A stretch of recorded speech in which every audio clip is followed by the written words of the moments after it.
telat dah nih lagi. Bentar lagi dah jam 9. Mana motor lagi satu di bawah lagi.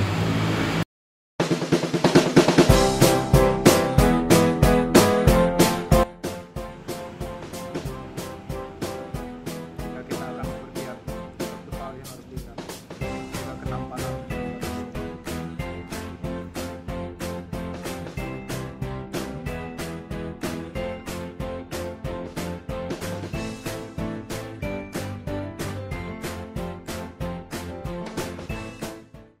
Suara mana ya? Gue tak telepon dia dah.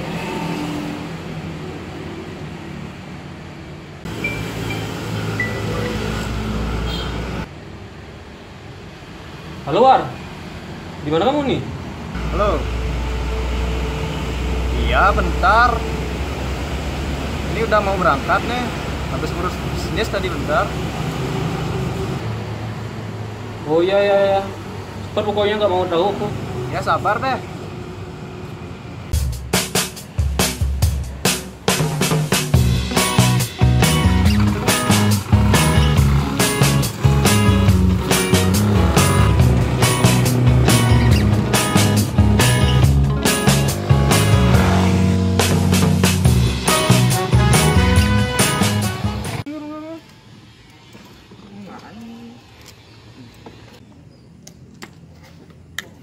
Sini kamu naik motor ugal-ugalan, kamu kira dadongnya jalan nih?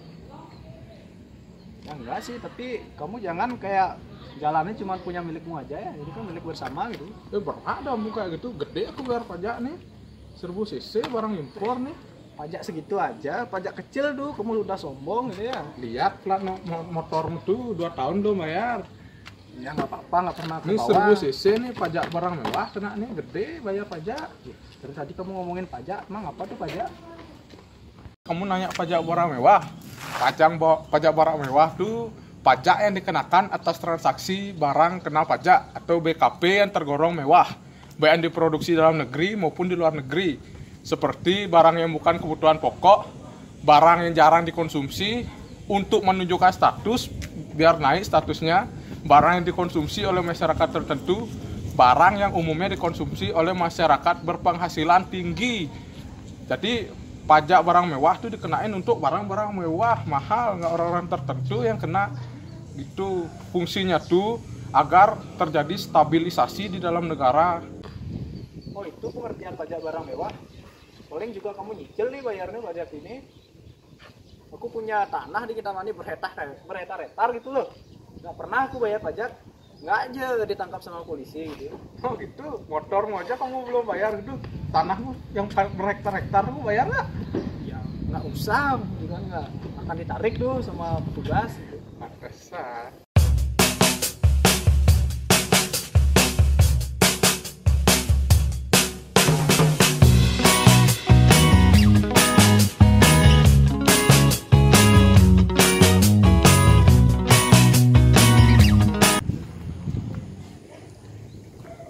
Selamat sore Pak, saya Agus Aryarta dari kantor pajak Aryarta Jaya Makmur.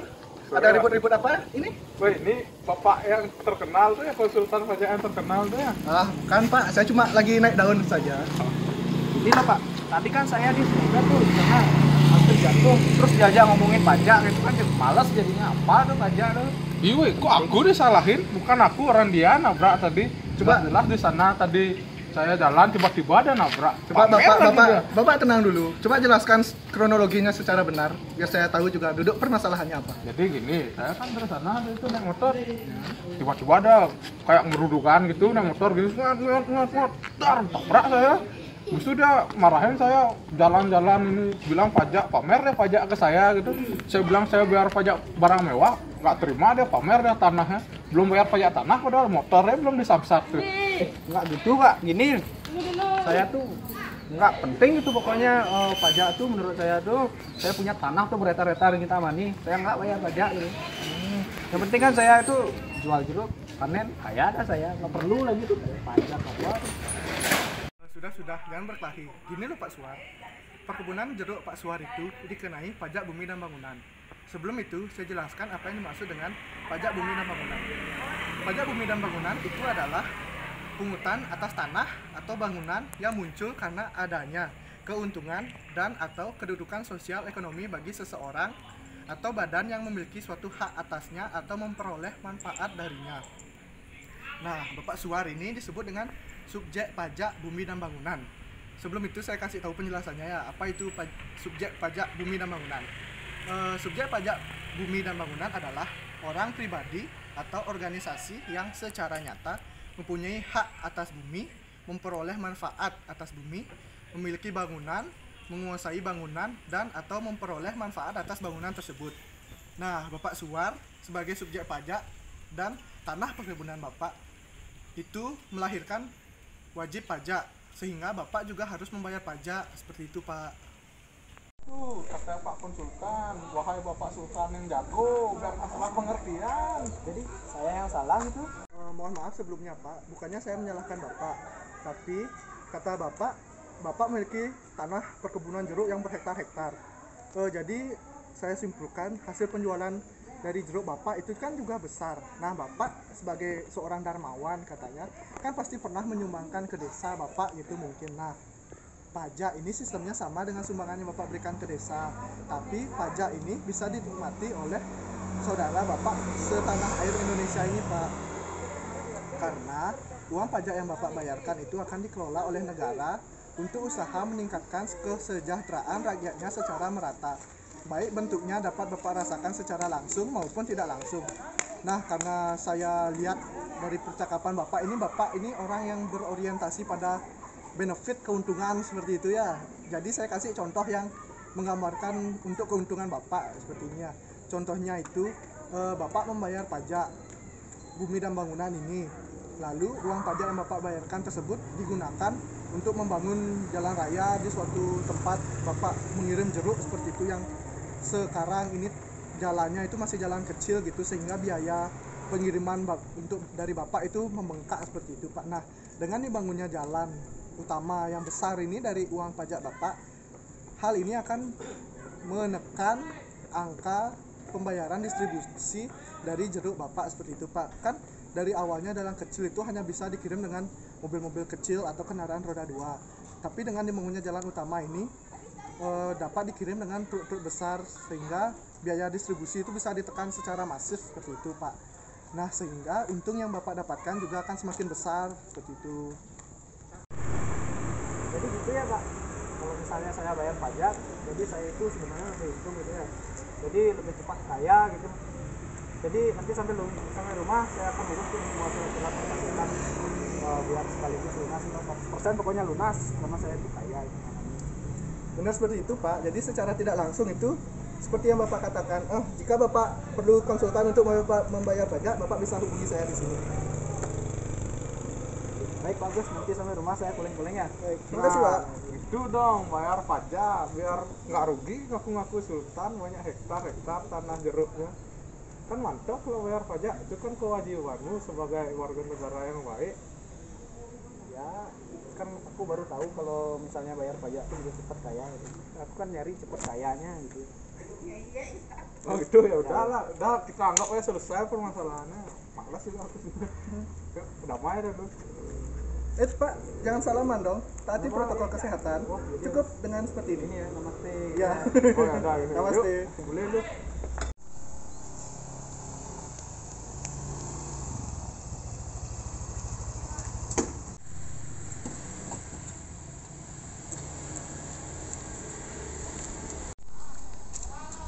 Wah, kok kamu lama aja dari tadi nggak datang ke kafe sampai dicari ke sini?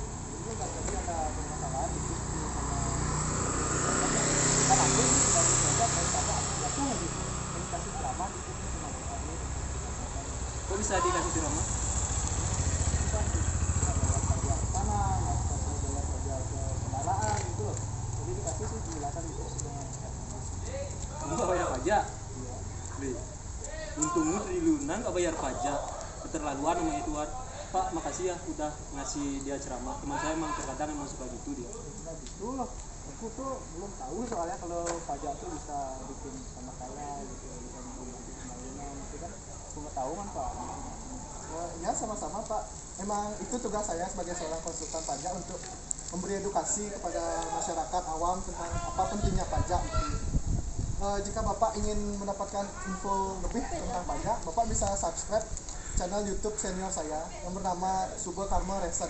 Bapak bisa cari, ingat juga buat nyalain notifikasi sama like videonya Pak ya. Ya. Saya tahu Bapak Subel Karma Resen tuh ganteng sekali ya. Dosen fakultas hukum tuh saya tahu tuh. Iya betul ini dosen fakultas hukum yang jadi kaprodi kan juga yang udah terkenal tuh kan juga. Ya semoga kebaikan datang dari segala penjuru ya Pak ya.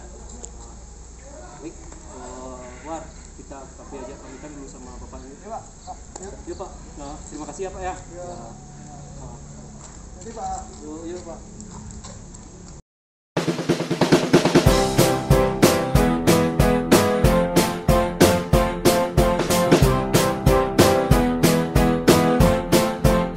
Aku lepas masker dulu ya, panas dulu. Apa kah? Panas banget. Ngapain kamu tadi sama orang tuh di sana ribut? Ya apa sih kah? Cuman tadi hampir ketabrak aja sama gara-gara dia tuh. Terus kok bisa tadi ada konsultan pajak yang terkenal di sana? Oh, tuh Pak Agus tuh. Oh, Oh, jadi tuh dia lihat aku ribut sama orang itu, terus dia itu berhenti ngasih penjelasan tentang pajak gitu. Kurang ngerti sih. oke. Bagus ya, keren kayaknya kalau misal jadi konsultan pajak itu ya. Wih, kayamu kah? Mau jadi konsultan pajak? Tahu apa kamu soal pajak kah? Iya remeh kamu War. Sebenarnya menurutku kan banyak nih ada miskonsepsi sebenarnya di pajak tuh dari masyarakat. Sebenarnya pajak tuh sederhananya gini. Itu merupakan suatu iuran rakyat kepada kas negara yang dilakukan berdasarkan undang-undang dengan tiada mendapatkan kontraprestasi. Kontraprestasi itu kayak semacam timbal balik. Jadi kalau misalnya kamu membayar pajak itu nggak langsung dapat hasilnya. Jadi kayak kamu harus menunggu beberapa waktu baru kamu bisa dapetin hasil dari pajak itu. Kemudian kalau misalnya dikaji dari fungsinya, pajak itu sebenarnya memiliki beberapa fungsi. Yang aku tahu itu yang pertama ada budgeter.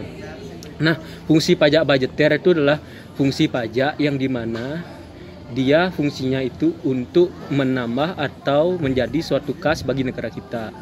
Nah, kemudian ada yang kedua itu fungsi pajak reguleren. Jadi reguleren itu merupakan fungsi pajak yang dimana fungsinya itu untuk mengatur perekonomian atau memantik perekonomian. Seperti sekarang ini kan masih resesi nih ekonominya, itu bisa digunakan untuk memantik ekonomi biar nanti bisa berkembang lagi gitu. Kemudian pajak itu sebenarnya juga bisa dijadikan suatu piranti atau platform untuk mengontrol tingkah laku masyarakat. Contohnya pemberian cukai pada gini, kayak rokok, kayak vape itu kan diberikan cukai. Jadi di sana bisa mengontrol tingkah laku masyarakat agar tidak mengonsumsi produk-produk seperti itu terlalu banyak. Kemudian aku mau gini sih, ngasih tahu kamu juga. Jadi biar nggak salah konsepsi gitu loh tentang pajak. Yang dimana pajak itu sebenarnya kalau dikaji dalam salah satu teori, itu pajak itu digunakan untuk menyimbolkan rasa cinta kita kepada negara untuk bisa berkontribusi demi kemajuan negara. Itu sih. Sok pintar kamu kah soal pajak? Terus kamu tahu apa lagi soal pajak? Sebenarnya ada beberapa hal yang aku tahu sih tentang pajak, tapi ya aku belajar dari buku. Aku bawa bukunya sekarang. Mau nggak? Ya boleh, coba tunjukin. Ini baca ini. Wih, gampang nih. Cuman segini paling 1 jam aja udah selesai aku baca. Aku kan cerdas, cermat bersahaja gitu lah. Ya udah deh, aku mau gini juga. Mau COD dulu. Apalin dah tuh. Ntar pamerin tuh sama aku ya. Oh, aku siap. sampai nggak apal. Wah, gampang segini aja. Oke. Ntar ya. Yuk. Yuk.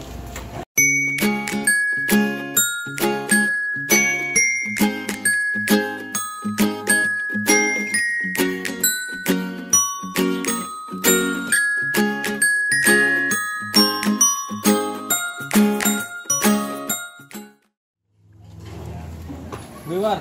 Wes, ini Nah, gini gak kayak tadi tuh nggak mau salaman.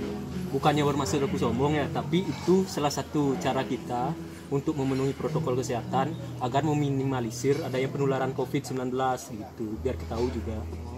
Terus ngomongin protokol kesehatan, maskermu mana? Oh iya Ci, tadi habis Ya. aku ditilang kok. Hilang ya? Ini apa nih? Sorry.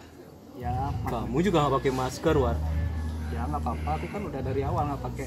Ya makanya dari sekarang tuh Aku kita harus kebal gitu sadar loh. juga. Kebal Harus sama sadar bahwa penyakit-penyakit itu. harus sadar bahwa protokol kesehatan tuh di era sekarang kan memang penting. Jadi selain kita sendiri sadar juga sebagai masyarakat untuk untuk sedikit berkontribusi lah bagi saudara kita yang jadi tenaga kesehatan kan. Itu juga penting sebagai rasa persaudaraan kita gitu. Gimana War? Dah katam nggak sama gini sama isi buku? Jangan aja remehin gitu kan. Kamu tuh kurang lengkap tadi jelasinnya. Masih ada lagi pengertian pajak yang belum kamu jelasin, yaitu Undang-Undang Nomor 16 Tahun 2009 yang menyatakan bahwa kontribusi wajib kepada negara yang terutang oleh orang pribadi atau badan yang bersifat memaksa berdasarkan undang-undang dengan tidak mendapat timbal balik secara langsung dan digunakan untuk keperluan negara bagi sebesar-besarnya kemakmuran rakyat. Habis itu masih ada lagi tuh yang dijelasin di sana tentang fungsi pajak, yaitu ada fungsi demokrasi dan fungsi redistribusi. Fungsi demokrasi itu merupakan pajak yang memiliki sifat yang kental, akan gotong royong, saling memikul beban bersama. Contohnya seperti ketika ada orang yang memiliki kekurangan seperti finansial gitu, nanti dengan pajak itu kita bisa menolong mereka melalui kemampuan finansial kita. Kemudian ada fungsi redistribusi, adalah sifat pajak yang dimana pajak akan menyesuaikan tarifnya sesuai dengan tingkatan strata wajib pajak. Terus tentang teori pajak tuh yang kamu sampaikan tadi benar sih, cuman ada beberapa tambahan yaitu yang aku pelajari menurut buku yang kamu kasih itu ada 4 teori pajak. Salah satunya itu teori kepentingan, teori gaya pikul, teori daya beli, teori bakti. Tapi yang paling bagus tuh menurutku kayak yang jelasin kamu tadi tuh teori bakti. Karena di sana dijelasin di mana setiap kewajiban membayar pajak itu merupakan hal yang bisa kita aplikasikan untuk mewujudkan rasa cinta bakti kita kepada negara.